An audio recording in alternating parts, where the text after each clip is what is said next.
नमस्कार मंडळी, कशा आहात सगळेजण. तर आज खूप दिवसानंतर माझी सकाळ ही प्रियंका बरोबर झाली होती.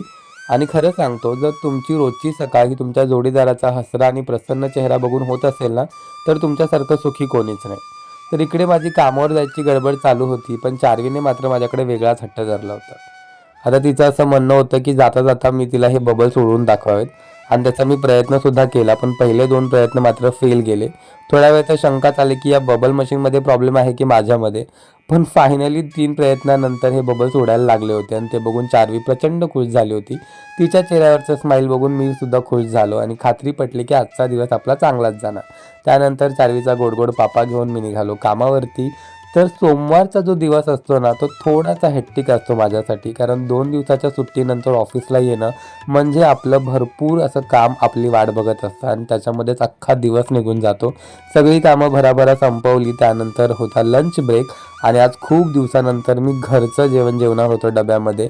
आणि खरं सांगतो, जर तुम्ही 4 दिवस बाहेरचं अन्न खाल्लत ना, 5व्या दिवशी तुम्हाला आपोआप घरच्या जेवणाची किंमत कळायला लागते. आणि हे जर जेवण तुम्हाला जर रोज मिळत असेल ना, तर तुमच्यासारखं नशीबवान कोणीच नाही.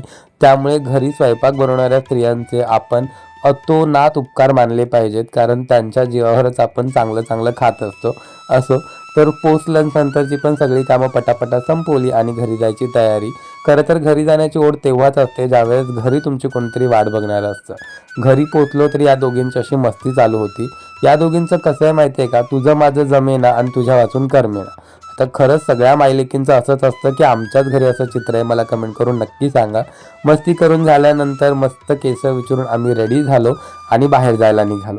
बाहेर जाता क्षणी चार्वीने हट्ट धरला की तिला ज्यूस प्यायचा होता आणि तिचा हट्ट आम्हाला मोडवत नाही. त्याच्यामुळे मग सगळ्यात पहिले तर आम्ही ज्यूस पिला. त्यानंतर मग गेलो भाजी मार्केटमध्ये, थोडीफार भाजी घेतली. भाजी घेतल्यानंतर एक मॅन्डेटरी गोष्ट असते, ती म्हणजे चार्वीसाठी फुगा घेणं. आणि प्रथेप्रमाणे तो फुगा आम्ही घेतला. त्यानंतर आजच्या दिवसाचा जो शेवट होता, तो अशा आपल्या गोड छोट्या छोट्या फॉलोअरला भेटून झाला.